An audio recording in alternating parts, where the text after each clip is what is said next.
We must have had 40 odd doormen. Capacity of the club was over 2,000. Don't like confrontation. Now that might sound odd after I said I love a tear-up, but that isn't confrontation to me, that's exercise. Don't get me wrong, I've been bottled, but I wouldn't change it for the world. 1,700 fights. I got a death threat, anonymous. You know, we've heard you're going to come and try and take our club, we're coming down, we're going to kill you. Was there ever a time when you were on the doors that you had the fear for your life? The adrenaline, it's like throwing a coal in the engine. Where did your violent streak come from?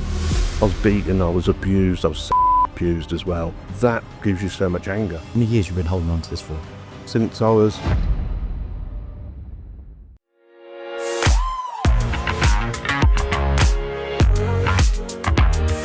Mark, welcome to the show, mate. Dodge, thank you for having me. Yeah. Appreciate that. Yeah, really looking forward to this one. I've been speaking for a while, and I know it's one of those ones you're looking at again. You've been putting this off, and we finally got you here. Terrified. Terrified. Yeah, I can't wait to cry. Quality. Let's roll the way back. How did you end up owning one of the largest security firms on the South Coast over the last 30 years? 40. 40, yeah. I was working... No, let me start again. I was always a big lad. Yeah. And I thought, you know, I could probably earn some money doing this. Because I wasn't stupid either. So I was quite switched on by the time I came to 17, 18 years old. And I learned how to fight very early because I had to. Previous to that, from the age of about 10 years old. So I had to learn how to fight. Got my head kicked in a lot, but then I learned how to fight. So I thought I can do this. And the opportunity came along to start working the doors. So 1986, I started my first club in Sea Road in Boscombe, which is now a block of flats. And I blagged my way onto the door. There was two great big doormen there, old school. And I went up and said, "What?" I said, "You got any jobs?" They said, "What as?" "Making the sandwiches." I said, "No, I want to work on the door." And they said, "Well, where have you worked?" They could see straight through me. Yeah. And they said, "Where have you worked before?" I said, "Banana Splits in London." And they went, "What?" And he just laughed. I said, yeah, it was real hard, that was. Said, "How old are you?" I said, "I'm 18. "Oh, it must have been a very, very young job then." Anyway, they gave me a go. Yeah. And kitted up with a Cummer band. Back in the day, you had the old Dicky bow and stuff, wasn't it? I had braces on to hold my boobs in, and and it just looked cool. We all looked the same, and we used to get sandwiches delivered to us at a certain. What do you want in sandwiches tonight, guys? Cheese and pickle, and then a coffee, and then we'd have a few punch ups, and then go back to eating our sandwiches. And there was no CCTV then, no recording, and after you'd had an altercation with someone, you'd shake their hand. "See you tomorrow, Dave." Yeah. And they'd come back again the next day. They'll apologise and then go back in, okay. And they'll be good for a couple of weeks and then we'll have another round. How did it change then? So it went from that late 80s when you were wearing Dicky bows and whatever, you had big lumps on the door, and I've seen some brilliant photos. You were a big, very big human being. I had hair in it. Yeah, you had a barnet as well. I did. What was it? What was it when it changed to more bomber jackets, the hardest men in the town, people who were the hardest, who were roided up, training in the gyms in the day, I never really had the bomber jacket thing. You know, a couple of backstreet clubs we did. There was a club in Boston called Cromwell's, which was really horrible. Big staircase going up. There's only one way up and one way down. So that was very informal. There was another club in town. It was a gay club. And my mate, Chris Davis, was working there. Chris Davis, oh yeah. He was working there. Welsh boy. Yeah. He's back up there now. Yeah. And he said, "Mark, I had a load of scousers come down last night and they tried to chop my fingers off with a cheese board, outside advertising." Yeah. So I said, "Okay, I'll come and work with you for a couple of days." I went down there the next day. First night, I had a white short on black trousers, and they came back for him, and we let him in. Deliberately let him in. And there's pillars with Artex, which is really rough. And I don't know, a couple of them accidentally hit the Artex a couple of times. And there was blood everywhere. Kicked them out. And I thought, I'm covered in blood. And Chris had a flat across the road, directly across the road. I said, I need another shirt. So he ran across the road, got me another shirt. I just got it on, and mine's in a bucket behind the bar, totally red. And then the police turned up. Thankfully, I knew him, went to school with his younger brother. He went, what happened? I said, I don't know. I said, well, there's lots of people outside bleeding. I went, I don't know. And he went behind the bar. He saw the bucket with just blood in it. He went, you can't be doing that anymore. I said it was an accident. I said, they came in, they fell over on the carpet, we'll get it sorted. And they just hit their head on the side. He went, okay, no problem. And it was done and dusted. But as for bomber jackets and stuff, I reckon the 90s? Mid to late 90s. When the venue started. Yeah. The venue was the big club in Poole, right? The venue was the big club in Poole. Yeah. And the owner wanted to make it flamboyant. And so he got us in pink jackets. Yeah. So how flamboyant can you be? Pink. That was a big club as well, wasn't it? What was the cap there? It was the first super club. That's right. Was it a Luminar club? First Leisure? No, it was Future 3000. Oh, what? Richard Carswell? Yeah. So he owned the venue, did he? Yeah, he did, yeah. Ah. Yeah, he owned the venue. And he wanted to make it the best, and it was the best. The sound systems. So you come up to it, you've got a feeder bar called Colonnades, which is next to it. It was never quiet. The queue would go right the way down to where Ice Tracks is now. And we'd have to police the whole queue. But I was always front door. Me, Jay, sadly Jay's passed away. Quite a few passed away now because it's older. But we used to have the front door, and it was horrendous. Yeah. Probably the roughest club I've ever worked at because of the volume of people. Yeah. Because they would coach load them in from all over the country. Yeah. And you coach load people in and not driving, they're drinking all the way. And they're just ready for any reason if they can't get in. How strong was as the head doorman? How strong was your team back then? I wasn't head doorman. Oh, you weren't back then? No, okay. Jay was head doorman. Okay. Yeah, Jay was head doorman. I was the front door. So you normally get, without sounding too pretentious, you normally get the best on the front door to stop them coming in. Then you'd have a backup team in reception, and then the others going into the club. Yeah. But it was, we must have had 40 odd doormen, maybe 45. Wow. Capacity of the club was over 2,000, I think. And it was just constant all night. And I worked out, I must have, over my 40 odd years, but during the first 20 years, I probably had about 1,700 fights. About 1,700 fights. I worked out the other day when I couldn't sleep because I was coming on air. Yeah. I've worked out, it was about 1,700. Incident, fights. Fights, not just incidents, but fights, one-on-ones, two-on-ones and stuff like that. And I now look back, I loved it.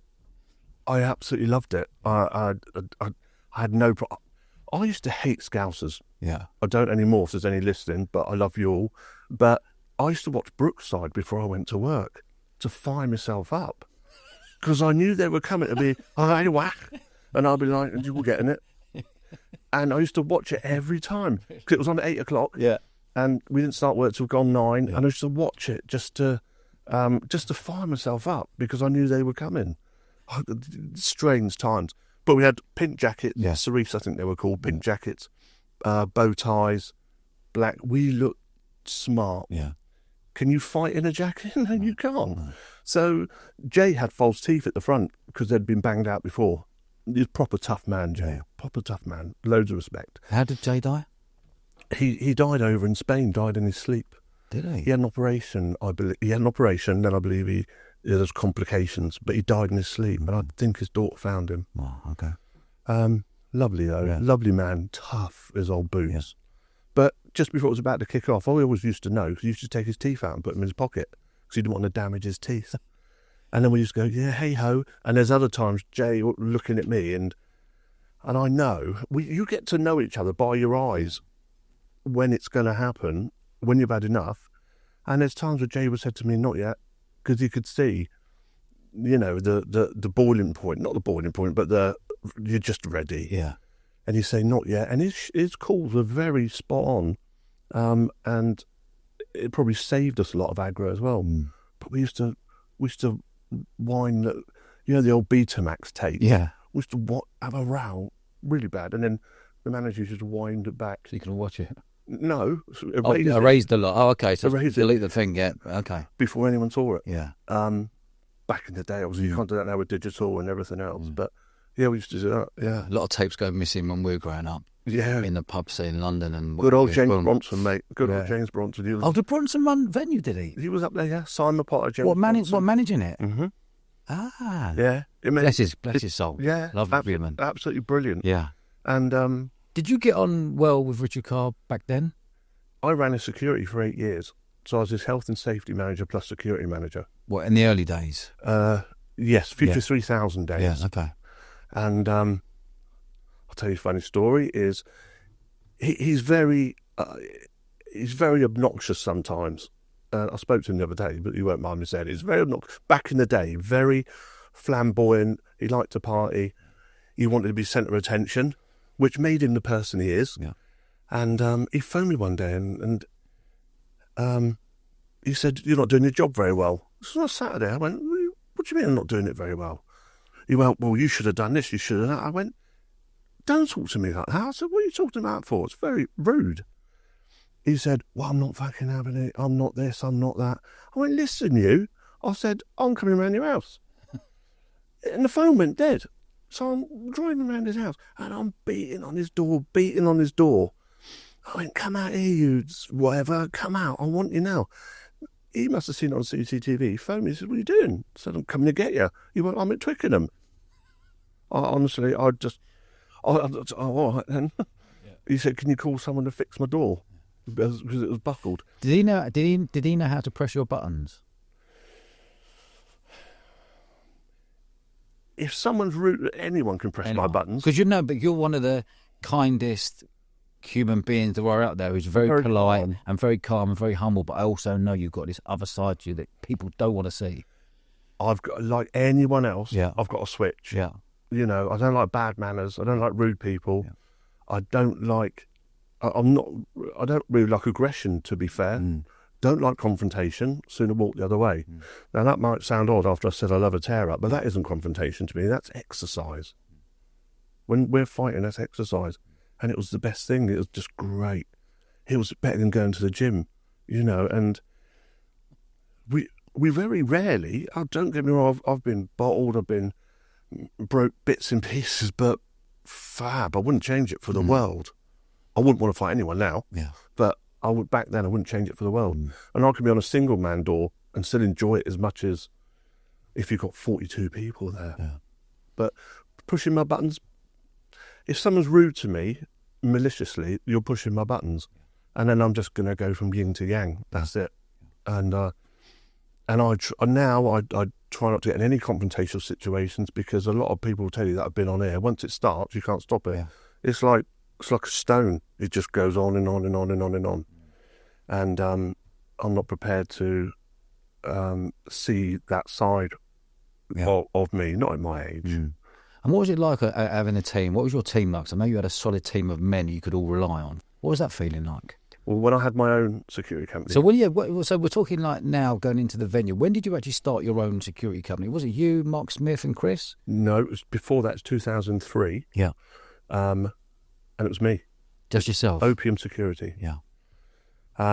We were based in Hinton. Well, actually, no, I was based in a coffee shop, Delmarco's coffee shop. Do you remember that? Ed, he now works at the council. I started I couldn't afford an office. So I used to take my laptop to the coffee shop. I got to know Ed really well, and he's a close friend now. So when they come in, I say, "Do you want a coffee?" When I was interviewing people. Yeah. And we'd sit down. It was very comfortable. And just interview them then. And then I started to make enough money to have an office at Hinton Road. Yeah. And then it just grew and grew. It grew very quickly, didn't it? How did it end up? Didn't it end up being a multi-million-pound security firm? Not the first one. The first one. Not Opium, but First Stop Security then. Yeah. Which my operations director was Mark Smith. Yeah. Yeah, lovely man. And Chris Davis. He can't tie his shoelace in a correct manner. Absolute dipstick. And he was my training director. Oh, Chris. I walk in, "What are you doing today, mate?" "I'm not really sure. What do you want me to do?" I'm like, And we fell out a couple of times. He says, well, if you don't tell me what to do, I said, I wouldn't mind you just using your own initiative and getting on with it, mate. You know, I know you're from Wales and stuff like that, but he's still my best friend to this day. And we got some stories, me and Chris. You know, we had no money back in the day. I mean, go back 30 odd years. And he had his girlfriend wanted to get her a present. So he saw these lovely pair of fluffy pink slippers in a shop window. So he went in, ran in, whipped them out the window and did a runner. So he nicked them. He wrapped them up for Susie on Christmas Day. She opened them with her 2 left feet because they wouldn't put two together. And when he hears this, he'll laugh at that. Another one with me and Chris working in a club in town, and there's these guys and they just wanted aggro. It's called Splits nightclub. You know where the Eye of the Tiger is? Yeah, Bournemouth, centre of Bournemouth. Yeah, Eye of the Tiger, opposite there is a restaurant now. But these guys, and on the way out, this bloke stood on my toes on the way out. And I thought, I'm not having that. So I chased him up the road along with Chris, and there was kebab shops on the right hand side. I slipped on a kebab, went on my arse. Chris, this guy is trying to kick my head in, and Chris is just laughing. He says, you just slipped on a kebab, you dipstick. I said, well, do you mind, like, hitting him so I can get up? So the kebab story is great. But, yeah, so it's Mark Smith, Chris Davis, and then we had office staff. So why did you go from opium, and then why did you then go to First Stop Security? I sold opium to a guy that worked for me. Yeah. The sale didn't go as it should have done. He tried to take a civil action against me because he reckoned I earned X amount of money. He says I shouldn't have started another security company. Was that in a clause when you set up? Could you go? Did he put a clause in and say you can't go and set one up for another year or something? Yep. Okay. So I set up another one with his permission. After that year or after that? No, period? before then. Okay. Yeah, with his permission. Yeah. So I had emails, everything from him saying, "Yeah, I don't absolutely fine, do that." He was doing one side, I'll do the other, and it was cool. It was, all documented. Yeah. And he tried to say I owed him 650 grand in a 3-month period. Well, I wish I could earn that in a 3-month period. And we fell out, went to mediation. He wouldn't come to mediation because he was too angry, because he knew he was wrong. He didn't have a signed contract. The contract we signed, he didn't know. So he got someone to forge my signature. You sign a dotted line. There was 3 dots missing. So it's been Tipex. And when I showed it to my lawyer, my solicitor, he picked it up straight away. He was really good. And he then got hold of the other law firm and said, we're going criminal within 24 hours. It's fraud now. It's not civil anymore. And everything was done and dusted and gone. That was a very stressful time of my life. I bet. Paul Brady saw me through that and helped me with that. Paul. Yeah, mate. I was in Prague when I heard what was going on. I'll tell you what, I wouldn't want to go against Paul on a deal like that. Paul, you're talking a 30-stone big lump of a human being. Unstoppable. He's actually been on the podcast. It's coming out soon. But unstoppable. Yeah. I mean, I've seen him in action many times. And he's unstoppable. He's the strongest human I've ever seen. What he did when I went to work, he was the DJ. Yeah. I was doorman. And he went, Mark, put your feet together and your arms together and go like a plank. Yeah. I said, that's easier than me being a plank. And he picked me up like that and was shoulder pressing me above his head. And I was 20 odd stone. Yeah. Yeah. I think you put it down now. Put me down. Please put me down. You had a really good team of people. Like, you built a business, an amazing business you built over those years. What was it like why did you jump in from a one-man band to go, right, I'm going to split it 3 ways with 2 other partners? Couldn't do it on my own. Okay. Because you got to remember, back then there was a lot of clubs, a lot of bars in Bournemouth. You're talking lots, and everyone wanted you and your firm. I had 80% of them, I think. 80% of what I wanted, I had. Yeah.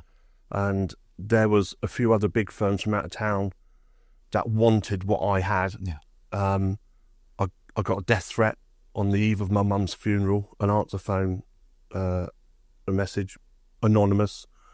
We've heard you're going to come and try and take our club. We're coming down. We're going to kill you. It took me 4 hours to find out who it was. 4 hours to find out who it was, because I went straight to that club, spoke Who to was the manager. It was a gangster, inverted commas, from Somerset. Okay. Had no idea. So I phoned John Stevenson. Do you know John? Mm. Yeah, he used to own the biggest security firm before I did, Yeah. Righteous Security. Yeah. I phoned John. He phoned a good friend. John's well connected. Mm. He phoned a good friend in London called Kevin. Won't say any surnames. Kevin came down, saw me with John. He went, I know who that is. And he phoned him in front of me.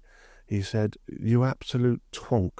You've just give a death threat on the eve of this man's mum's funeral. Yeah. What's the matter with you? He went, well, he said, no, he wasn't going to do that. The head doorman at this club was spreading rumours to make himself look good to this London lot. Yeah. And anyway, he made him apologise to me on the phone. He got on the phone and said, I recognise your voice now. Yeah. And I didn't I didn't threaten him, or I don't even know him. But Kevin said to him, you ain't going to do that again. And that was that. And then Kevin became a friend. And John's always been my friend. He was such a staunch man. So, do you find that when you were picking up more and more business everywhere, did you find that the owners of the club wanted Mark Metcalfe? Yeah. Everyone wanted Mark Metcalfe, because I remember you at peak, mate. When you were at peak, you had a lot of men, a lot of clubs, a lot of bars, and everyone wanted Mark. Even when you did our first year at Bournemouth Sevens Festival, yeah, we were the first. You were the security company coming down. Everyone wanted you. Did you find that hard trying to run a business when everyone wants you? Because you can't be in 20 venues each night. This is why I needed Chris and Mark. Oh, right, okay. And then I'd have an operations team. Yeah. I used to employ people before I had enough work to sustain it. Yeah. So I was paying out of my own pocket to have them.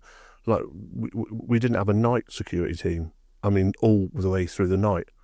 So I got vans and stuff like that. I couldn't afford it, but I did it until we had enough work come in to pay for it. Speculating. Yeah. You know, it's like when you put your house on the line for what you did. It's just, you know, ballsy. Yeah, ballsy. So that's why I had Chris and Mark, and a massive help. Mark Smith was endless energy. Another big lump. Yeah, another big lump. He was at least 22 stone. Yeah. But that's just his head. And he'll be laughing at that. Honestly, we've got this running joke about who was fat. It was definitely him. But he's a very personable, kind, polite man. You know. And then you had Chris, who's just, I couldn't not have him with me because he was my best mate. And we did things together.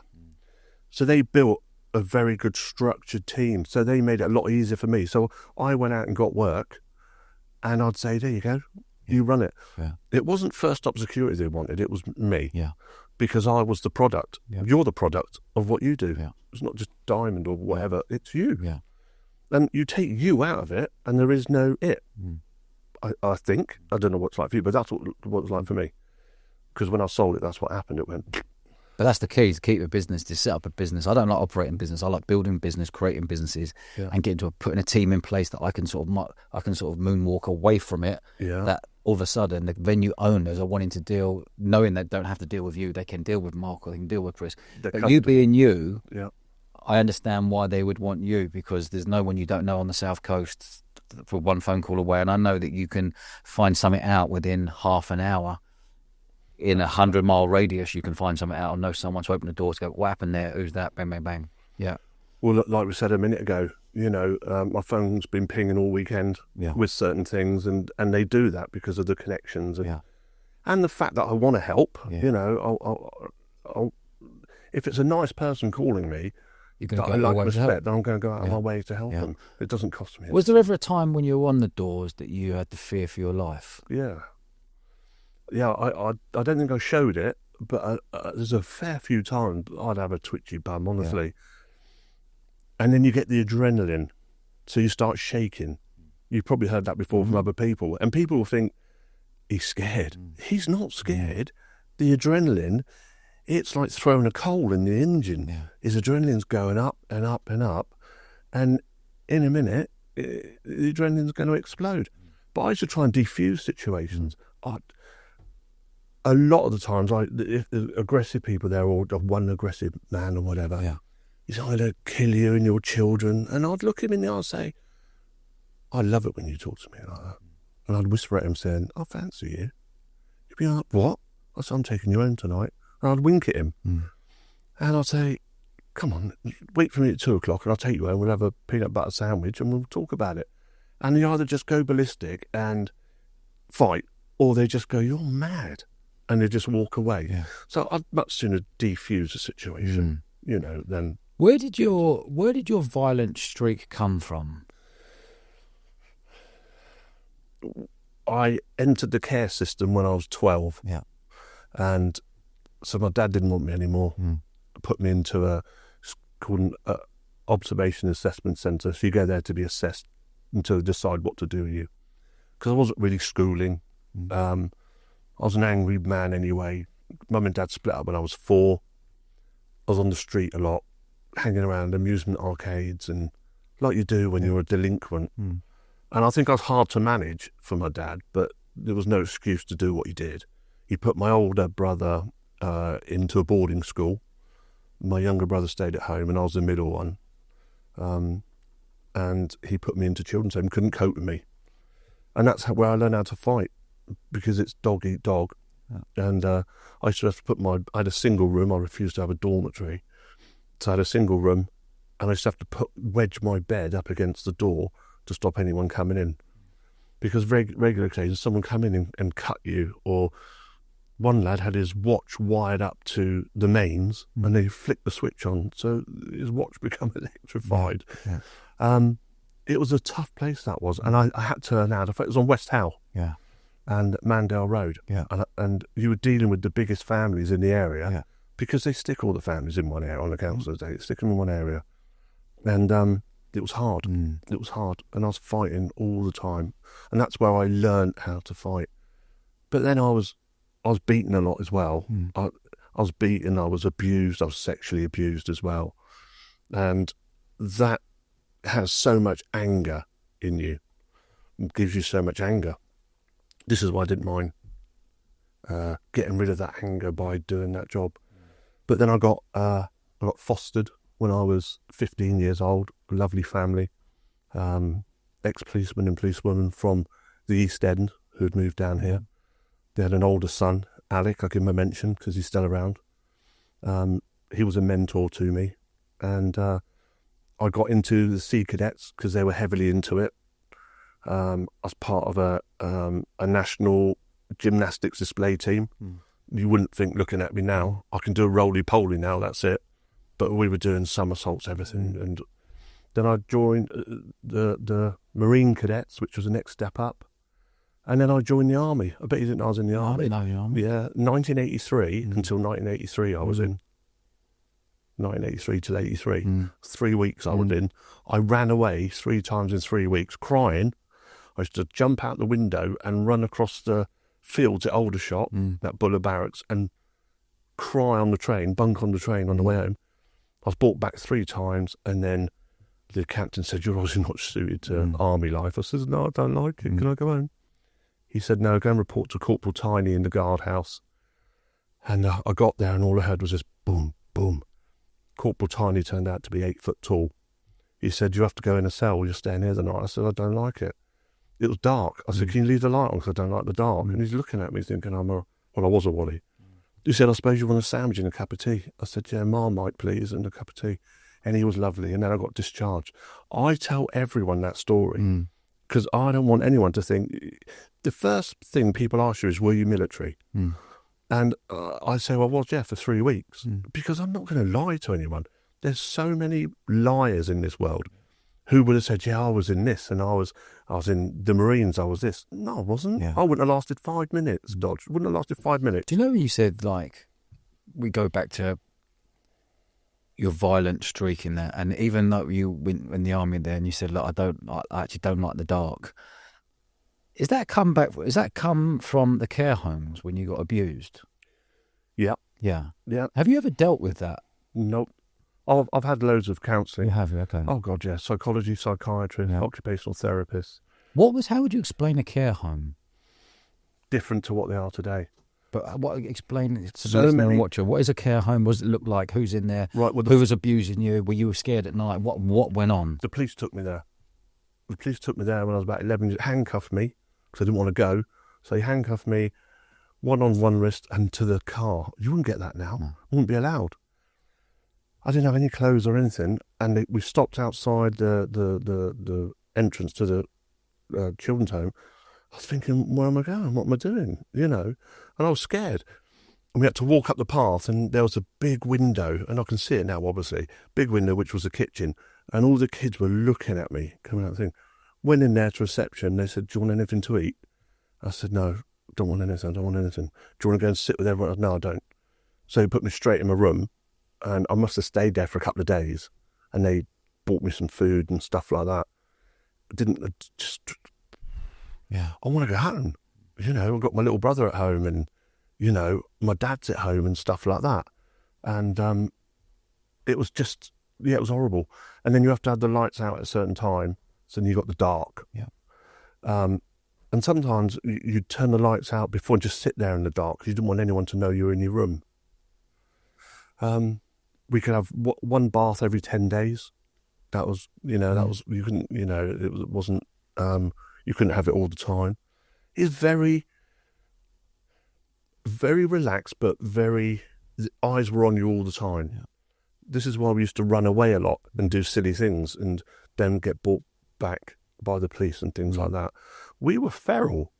We were a pain in the bum, but we're all a collective of kids which were there for a reason and didn't know what to do. So, you know, we got threatened all the time with going up to the approved school, which I never got that far because I ran away, and then I got fostered. Yeah. But it's a dark place in there, and my mental experiences of it. So I've got complex PTSD. Now, I don't say that lightly because you can feel like a fraud. Until I understood what it was, I thought only military had PTSD, and I felt terrible being diagnosed with PTSD because I thought only military had it, and quite rightly as well because of what they go through. But complex PTSD is trauma from an early age. Yeah. That's where the complex bit comes from. And I think a lot of military or ex-military will tell you you've got nothing to be ashamed about, you know, because trauma is trauma. Whether you see someone blown up or whether you have someone sticking a knife in you or something, trauma's trauma to different levels. And I didn't know how to deal with it, and I had trauma after trauma after trauma, which now I'm on medication for and get help for and things like that. And I'm a massive mental health, not campaigner, what's the word? Advocate. Yeah. Mental health. I'd sooner be physically ill than mentally ill. Yeah. You know, the fact I'm both is neither here nor there. But it's not. Have you ever seen your abuser? Since? Yeah. No, he was Canadian and went back to Canada. He used to come over here and prey on kids. Yeah. In amusement arcades. Yeah. And where was I? Amusement arcades. And he used to offer you pennies and 2p's and stuff. And then I'll come back to my place. And he must have been 50 then. Yeah. When I was 11. Yeah. You know, I can see him. Yeah. I can see him now. My blood boiled now. Yeah. And this is why I went into the work that I did, because I didn't want anyone else to experience what I experienced. How old were you, Mark, when you first spoke to someone about this? How long have you been holding on to this? How many years have you been holding on to this for? Well, to the day. Yeah. To the day. Since I was 12. And how old were you when you actually said, this is what happened to me? Had you been holding that on for years? I didn't really tell anyone. It's only the last 10 years. Yeah. And I saw, was it Phil Campion you had on there? Yeah. I think he was sexually abused. Yeah, he was sexually abused, yeah. And I thought, you know, if a man like that can say it, then why can't I? Yeah. I mean, I've said it before that, but he must have said it before he aired it on here. Yeah. So I thought, if a man like that can come out and say it, then why can't I? And obviously everyone's going to hear this now. No one will believe this story because they look at me and think, you know, That's you know. That's Mark Metcalfe. Yeah. Yeah, he doesn't have any feelings, emotions. I'm sure a lot of people think I'm a dick, and I'm sure a lot of people think I'm nice, but you can't please everyone all the time. I know I'm nice, and that's a fact. That's all I need to. I know I'm nice. I think everyone knows you're nice. I don't get any grief dodge. I don't know get you any. don't. I don't get any horrible people. Because you've been nice to people. Okay, you've had a lot of tear-ups, and you've got a reputation that goes behind with that. But you're a loving family man, dad, friend, and a good friend to people. Look at some of the people you've had on here, and I've watched them, and there's some tough guys. But I think they'll be very similar to me. Family men, don't want to hurt people, and leave me alone. And also the story of being abused as a kid. It comes up a lot from the care home system in the 80s. Yes, it's 90s, and I've heard this a lot. And the most violent men I've had on here, big traumas happened as a kid, you know? When it happens as a kid, you don't have coping mechanisms. No. You don't have the skills to deal with it. And you don't have the strength to fight people off or do whatever at that page. As you're getting older, you're holding this emotion in, which explains why you probably had 1,070 tear-ups. My youngest child is 12. Yeah. My daughter's 12. How old are you today, Mark? How old are you today? 58. Yeah. 59 in September. She's 12. Which was roughly my age at the time. She can't fight off anyone. I couldn't fight off anyone. Yeah. It's a disgusting thing. And when I read things in the paper, like today in the Echo, they've printed. There's a loophole where paedophiles can't have their picture taken if they go involuntary for an interview. It's fucking unreal. So you never know who they are. Unreal. And that's in the paper today. Yeah. And I post that. I post it on my socials. Yeah. I'm not shrinking violet on socials. I love it. Because I've got nothing to hide. I'm all over it. I don't care. Let people see, you know. You know what pisses me off even more? Those paedophiles can get a 2-year sentence. They'll be out in a year and they're allowed to change their name when they come out. What? Whoever invented that? Those pedos should come out. You know the dogs? The dogs get the cones put on their heads so they don't lick the paw. Whack a cone on someone's head for a couple of years. That will soon stop them. Well, there is that. But you look at the keyboard warriors, which wrote on their social media about Rotherham. You know, they've gone to jail for 20 months. Yeah. Then you've got a paedophile who's raped 5 children, gets 5 months. Yeah. Or suspended his sentence. Yeah, and I don't get it. And it angers me. Because of my when I was brought up and what happened to me, it angers me. And I just can't bear it. If I see someone smacking a child in public, it's a trigger for me. Yeah. It's a massive trigger for me. And I've intervened before when I've seen that, a parent smacking their child. You know, what are you doing? They're naughty. They're 5. Yeah. They're 5. Why did your dad, do you think, put you in a care home? Couldn't cope with me. I missed my mum. So I was 4 years old when... So my dad got custody of 3 boys, which was unheard of back then. And where was your mum?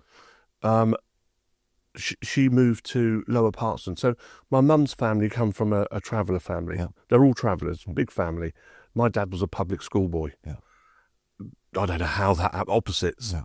And he used to shop in Westover Road. Yeah. Best clothes for himself. Yeah. Mum used to have to go and get Oxfam clothes for us because he used to go and do that. And then he kicked her out. And I remember one day he wouldn't give her clothes. So her brothers came round with massive knives and he just cried like a baby because they weren't going to have none of it. You've got our sister's stuff and we want it. And you just give it. You just give it. I just don't think he's a very nice man. I haven't spoken to him in 24 years. It's still about today? Yeah, so he's 82, lives very local, and I drive past his house every day. What would happen if he turned up and knocked on the door in a minute? How would you feel? I'd just tell him, I was just dirty, horrible man. Go away. Yeah. You know, and he wasn't the person that abused me. Never, nothing like that. I'd never say that. He just couldn't deal with me and told awful lies. You know, when I was in the children's home, he said, because I had tattoos on my hands, I did it in Indian ink, you know, like you did when you were a kid. He said, if you have those tattoos removed, plastic surgery, you can come home. So I had them removed. And I said, Daddy, can I come home now? He went, no. It breaks you, you know. But if you shut, I wouldn't. He had the ladder down to the loft for the first 10 years after he did what he did. so he could go and hide, because he thought I was going to come round and do. I could never do that. I could never, despite what he did to me, and it was lots of terrible stuff. I could never physically hurt him. I just couldn't do it. Tell me about when you were on the doors then. So you were building this company on the doors. How long did you have First Stop Security for? From 2003 to when?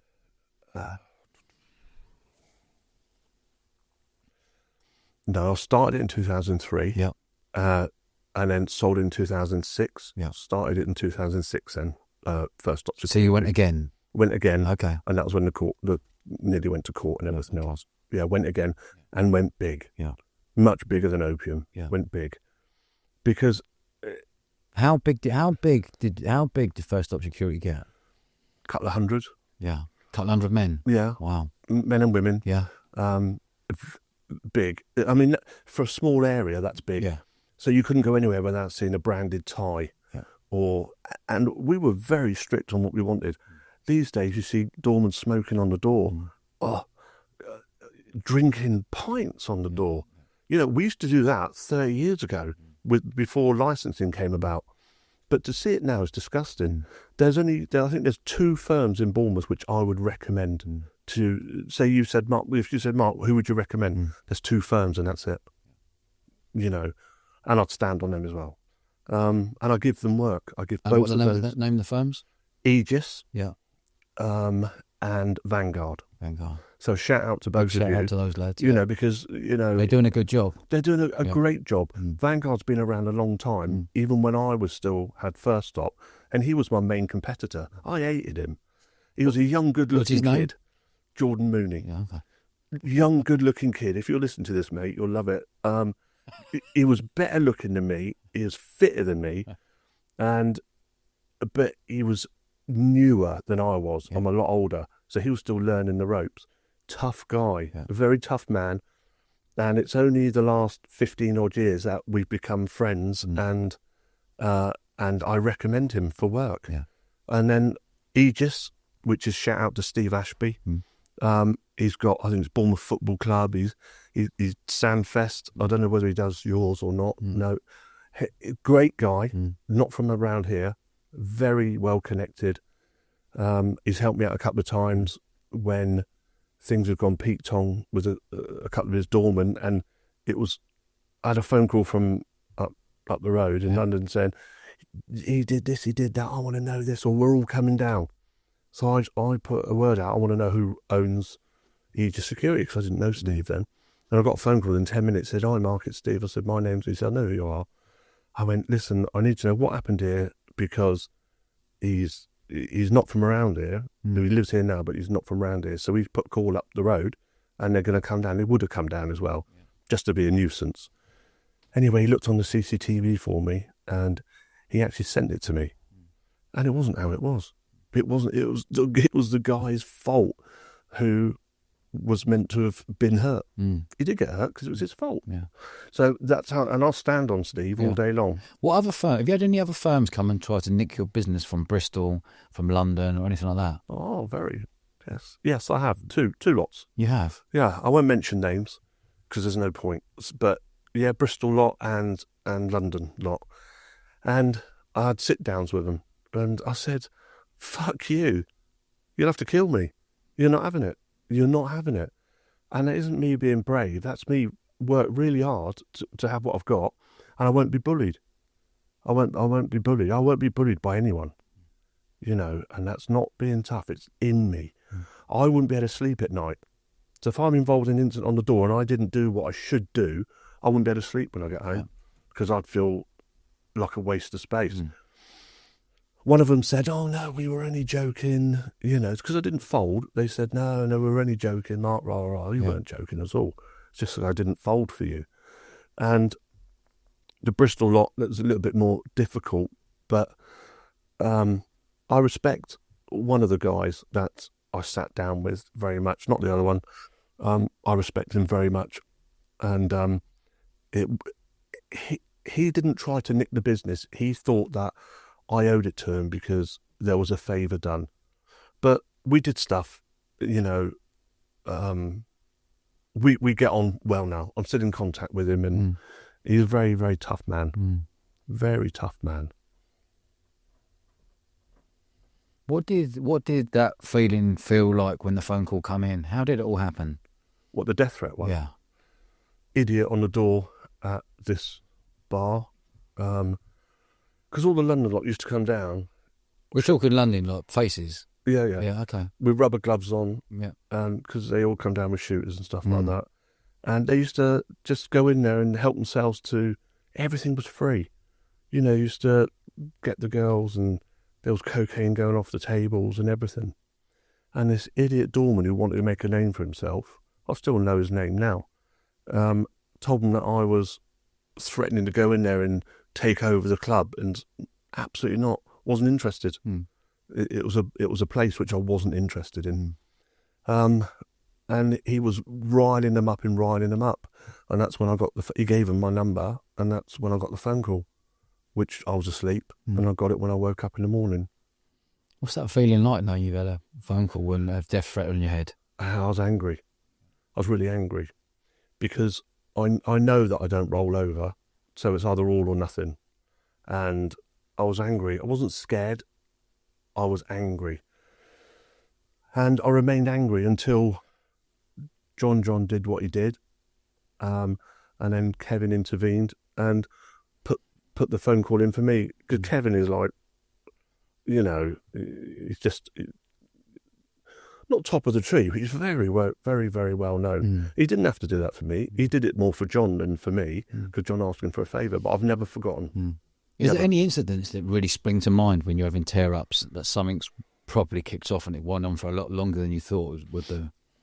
Yeah, the venue, about 1990, before I moved over to the Zoo in the Cage, we had an incident on Bar 5 where it was locals, it was all planned, Turlingmore, Houndworthy, Pool lot. It was all planned, and there's about 50 of them on Bar 5. There was a couple of handy lads behind the bar working. They jumped over the bar. It all kicked off, and I was working with some military guys who did this as a hobby, you know, a weekend thing, and some other really good friends, a lot of feral ones as well, because a lot of feral ones seemed to drop into security, and they were tough guys. And there was about 20 of us, and a bottle come flying over. Brady was DJing. A bottle come flying over, and then one of these military guys just thought, fuck it, and he walked straight through the middle of them and grabbed him. No fear, no nothing, grabbed him, dragged him out, and that's when it went vroomp. And that's when we were just toe-to-toe with them. Everyone was screaming, running to different directions. We were next to it was venue 2, exit 5.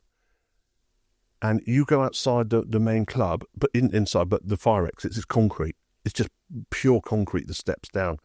Brady come along, punches them and throws them over the top of the fire exit. And they're just bouncing off the floor as they hit the bottom. Just to explain it, Paul Brady's 30 stone, strong human being. He just picks people up and throws them everywhere. Yeah, like rag dolls. Like rag dolls, yeah.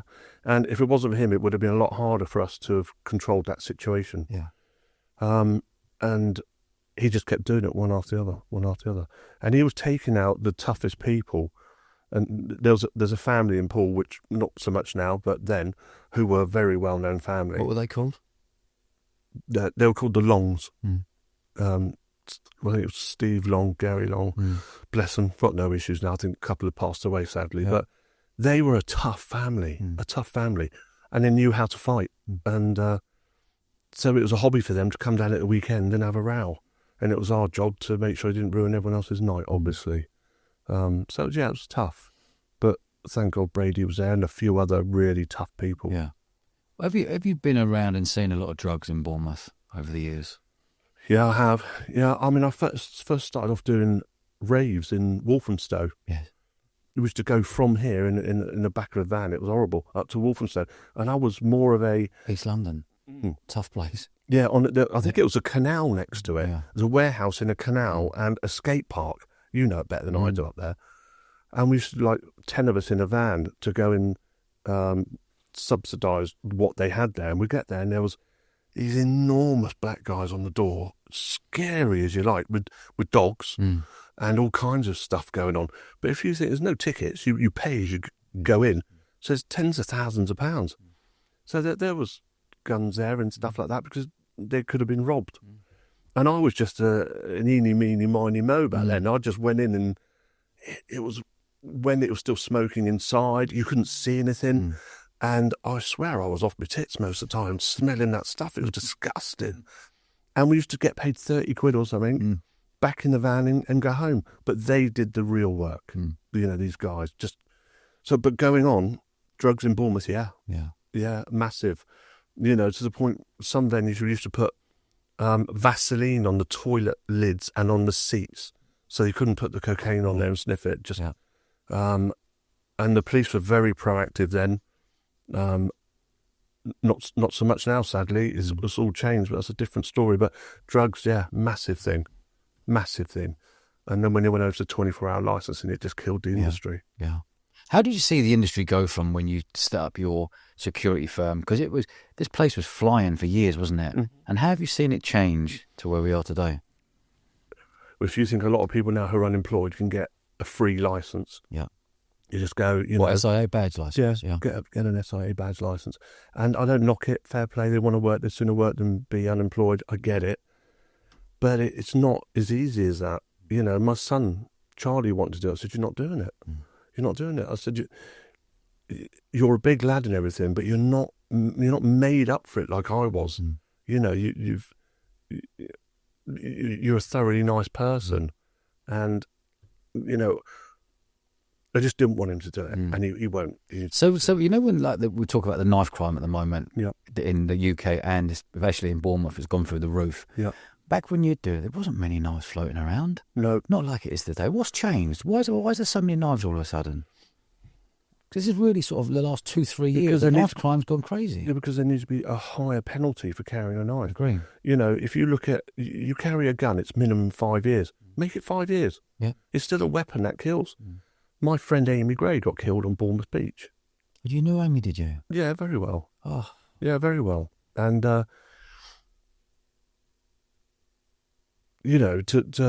be stabbed that many times, and her friend lived, and she died on the spot, and... For what reason? No reason at all. She was walking down the beach with a friend? No, she sat there on the beach just talking to a friend, watching, just, like you do on a midnight on a hot night. It was May a year ago. And he crawled up behind, and just started stabbing them. Started stabbing the other lady first. Amy tried to get involved and stabbed her to death. She died there and then. My God. So, that was really sad. Amy was a lovely, lovely woman. Do you know how many times she got stabbed?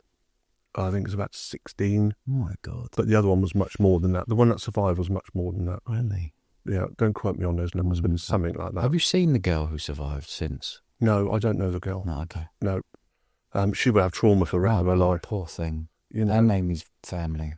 Yeah, Liam, my brother, who I spoke to afterwards, and I still keep in touch with now. It's a massive struggle for them, especially on the anniversary. Yeah. Because she was married to another woman, and they had a child, and I don't know, just thoroughly nice people. Yeah. And for that to happen at such a young age is awful. When you finish your security company, what do you do afterwards? Well, close protection. Can I go back a little bit before then? Yeah. So I worked at St Anne's Hospital for 6 years on the intensive care unit as a healthcare assistant. So when I left the care system, I wanted to do something. I wanted to do something helpful and productive. So I got an interview to work for Dorset Healthcare NHS Trust and went to work at St Anne's. And I started off on an open ward. You have to... St Anne's is what sort of... Psychiatric hospital in Camphor Cliffs. Yeah. Why did you do that? Because it was interesting. Yeah. It meant I could still do the door at night. And I got a lot of other doormen into that job as well.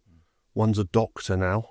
A few of them have passed away now, but I still keep in touch with quite a few of them. But I wanted to go in there and not make a difference, but just help. Yeah, help, yeah. Because I didn't want people to be feeling what I was feeling after, because it affected me mentally, obviously. Yeah. And because I was a big lad, they put me on the intensive care unit, which you've got a set of keys in and out. They don't go out of there, and that was tough there. And many a times we had to hold the patients down while they were injected. They don't do that now so much. There was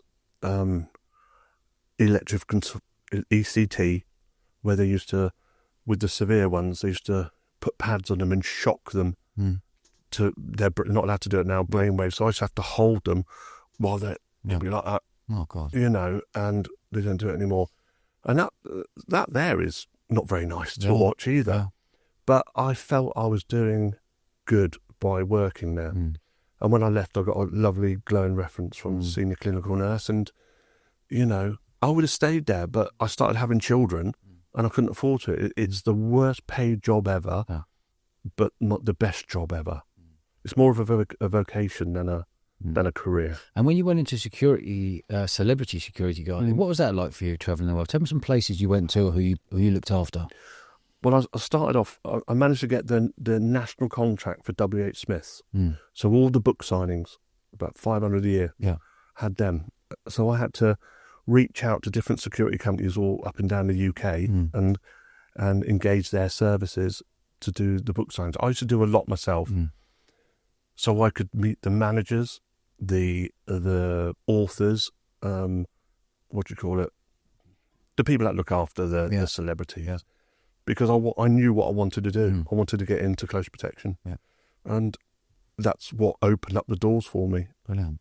With close protection, because I got to know them. They liked me. I liked them. I did a lot of free stuff in the beginning, just to get my name out there, because I was an unknown entity really in that world. So I did a lot of free stuff, and then started charging money for it. So I was running that along with doing other people as well. So I had some amazing people there. What sort of people were you looking after? Well, these were just book signings, really, Dodge. So they're not. You are looking after them because they're very exposed.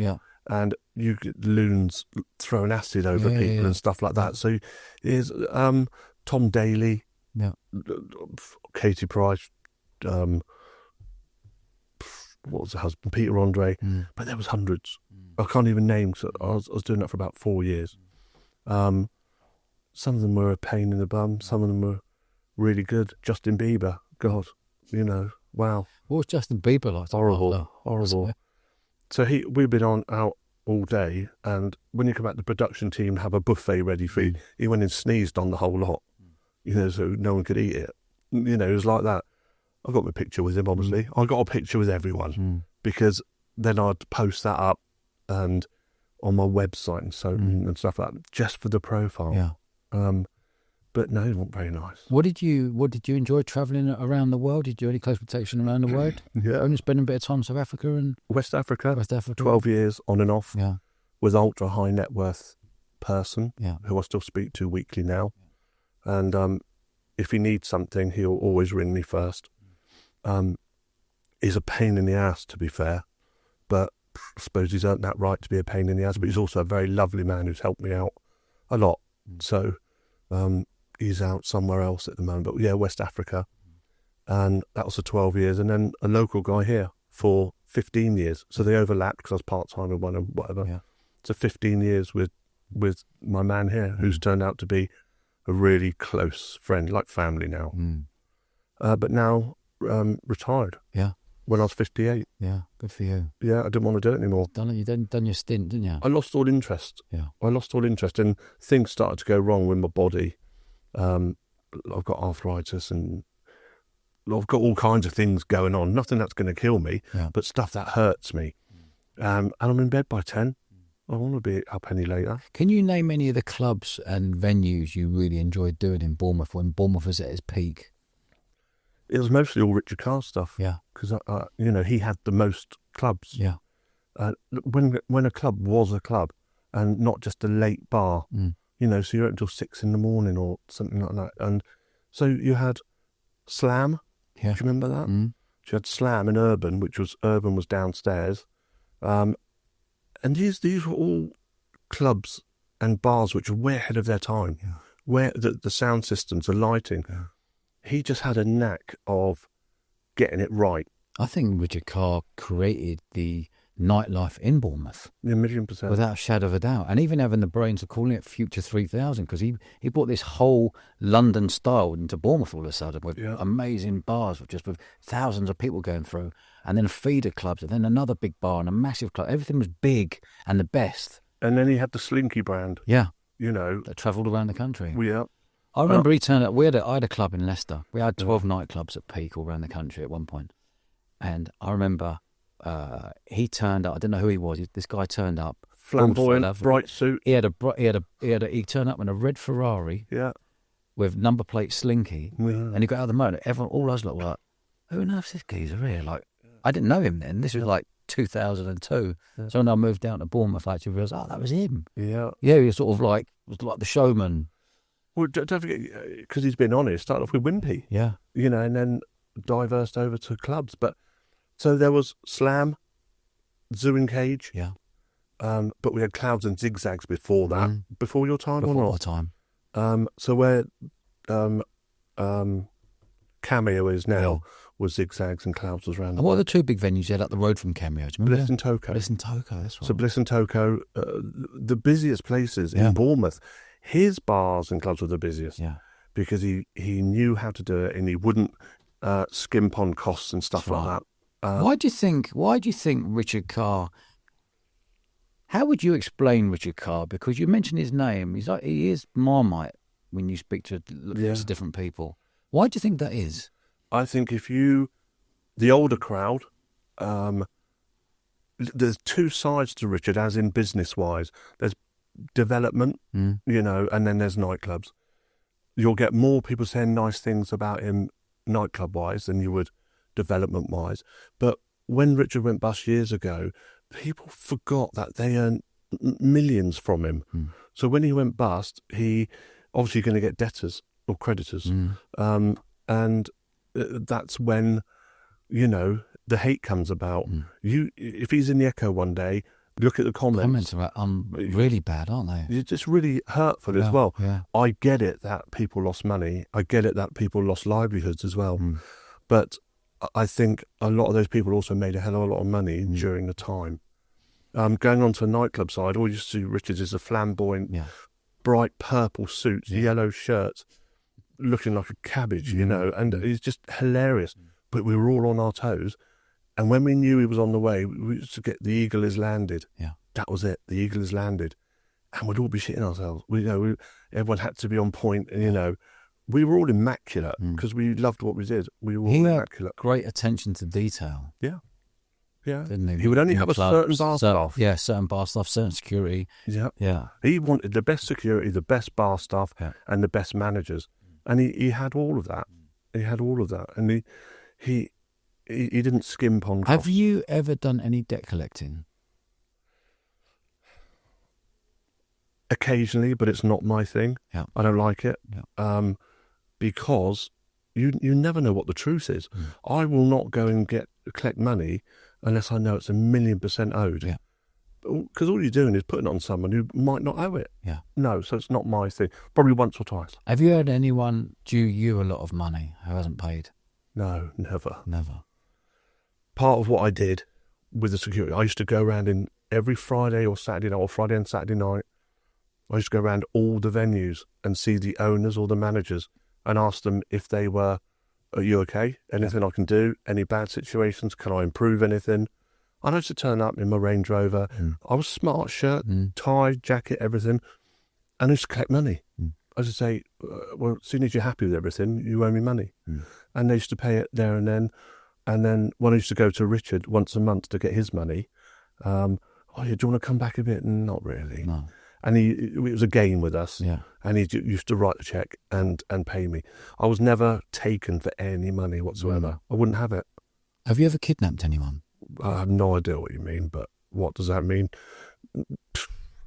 I've taken people for a walk a few times and, pleasantly had a conversation.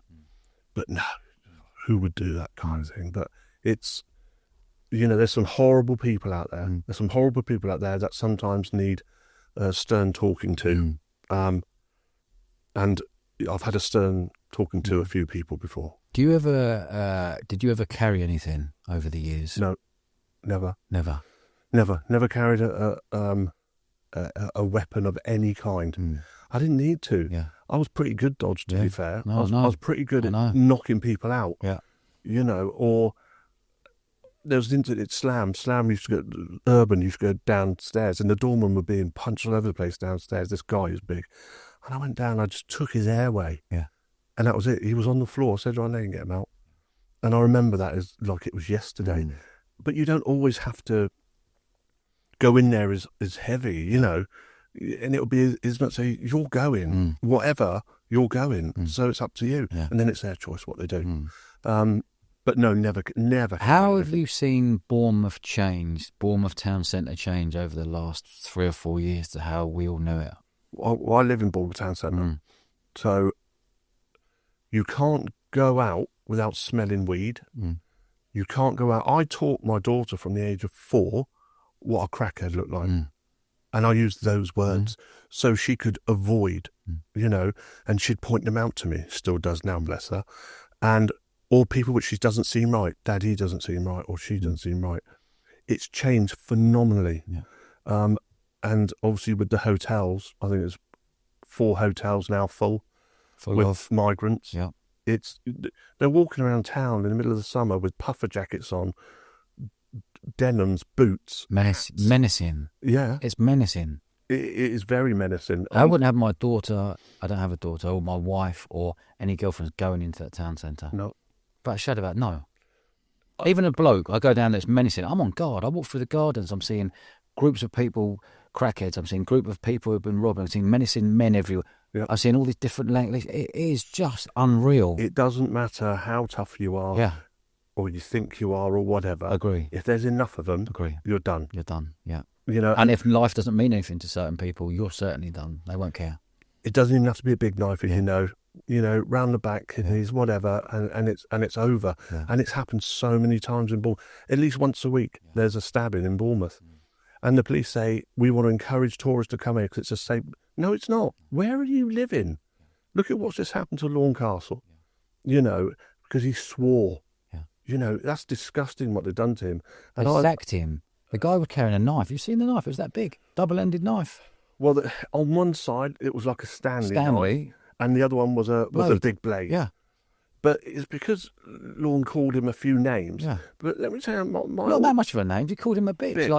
Like if you're pinning someone down, he's carrying a knife. You're going to do whatever you can to hold this lad down. So both of my brothers were in the Met. Yeah. So my older brother was specialist. So they used to go in and baseball bat the windows of a car or a house, and they used to scream at them, "Get the fuck down! You see you into you this, you that," to shock them.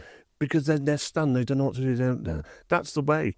And I've spoken to some chief superintendents of Bournemouth who I've remained friends with, and they say that's how it used to be, and that's how it should be.